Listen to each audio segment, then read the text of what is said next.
Maharashtra superfast news चॅनलमध्ये आपले सहर्ष स्वागत आहे। खास सत्याची धार लेखणीची महाराष्ट्रातील ताज्या आणि वेगवान बातम्या पाहण्यासाठी आपल्या हक्काचे चॅनल शेअर करा, लाईक करा आणि सबस्क्राईब करा। धन्यवाद। केंद्र प्रमुख रंजना पाटील 37 वर्षांच्या प्रदीर्घ सेवेनंतर सेवानिवृत्त। ज्ञानदानाची अखंड साधना करत विद्यार्थ्यांच्या आयुष्याला दिशा देणाऱ्या गौरवशाली व समर्पित सेवापूर्तीने आयुष्यभर ज्ञानाची ज्योत प्रज्वलित ठेवणाऱ्या असंख्य विद्यार्थ्यांचे भविष्य घडवणाऱ्या आमडोशी रोहा येथील केंद्रप्रमुख सौ रंजना गुरुनाथ पाटील या 28 फेब्रुवारी 1989 ते 30 एप्रिल 2026 या 37 वर्षांच्या नियत वयोमानानुसार प्रदीर्घ सेवेनंतर निवृत्त होत आहेत।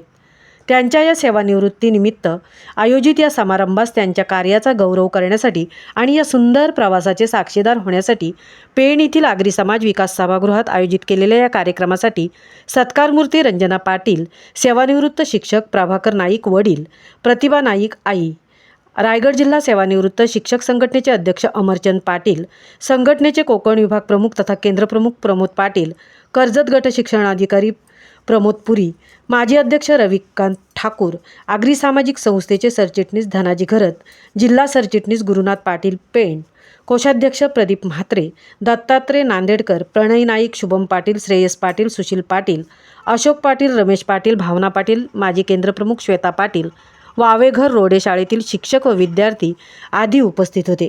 उत्तम सूत्रसंचालन गणेश थवई यांनी केले। ईशस्तवन व स्वागतगीत गायक जंगम सर यांनी सुरेल आवाजात गायन करून दीपप्रज्वलन करण्यात आले। यावेळी शिक्षक ते केंद्रप्रमुख असा शैक्षणिक सेवेत प्रवास करताना नाणेगाव, कामार्ली, आराव, आंबेघर, वावेघर रोडे येथे शिक्षिका म्हणून काम करताना प्रत्येक शाळेतील गावकऱ्यांनी केलेले कार्य, पालकांचे सहकार्य हे कौतुकास्पद होते। तर रोहा आमडोशी येथे पदोन्नती मिळाल्याने 1-1.5 वर्षांच्या कालावधीत केंद्रप्रमुख म्हणून काम करताना शिक्षक बंधू भगिनींनी विशेष सहकार्य करत मला प्रत्येक कामात सकारात्मक बदल घडवून विद्यार्थी घडवण्याचे केलेले कार्य मला अभिमानास्पद व नावलौकिकात भर घालणारी असल्याने मी हे क्षण कधीच विसरणार नाही। तसेच माझी शाळा सुंदर शाळा या मुख्यमंत्री सुंदर शाळा उपक्रमात प्राथमिक रोडे व वांगणी या शाळांना मिळालेले पुरस्कार हे माझ्यासाठी अविस्मरणीय ठरले। असेही गौरवोद्गार काढून सेवा करत असताना माझे पती गुरुनाथ पाटील यांची मिळालेली उत्तम साथ, शिक्षक बंधू भगिनींनी दाखवलेला माझ्यावरचा विश्वास व विद्यार्थ्यांनी मिळवलेले सुयश यामुळे मुले सुनांचा मिळालेला सहवास निश्चितच माझ्या सेवेत बदल घडवत गेला याचा मला सार्थ अभिमान आहे। अनेक शिक्षकांनी रंजना पाटील यांच्या अनेक वैशिष्ट्यपूर्ण गोष्टी उलगडून दाखवत शिक्षक कसा असावा याचे अनेक उदाहरण देताना अनेकांना अश्रू आवरता आले नाही आणि शेवटी आभार व्यक्त करून कार्यक्रमाला निरोप देण्यात आला। महाराष्ट्र सुपरफास्टसाठी धनाजी घरत, सहतृप्ती भोईर पेण।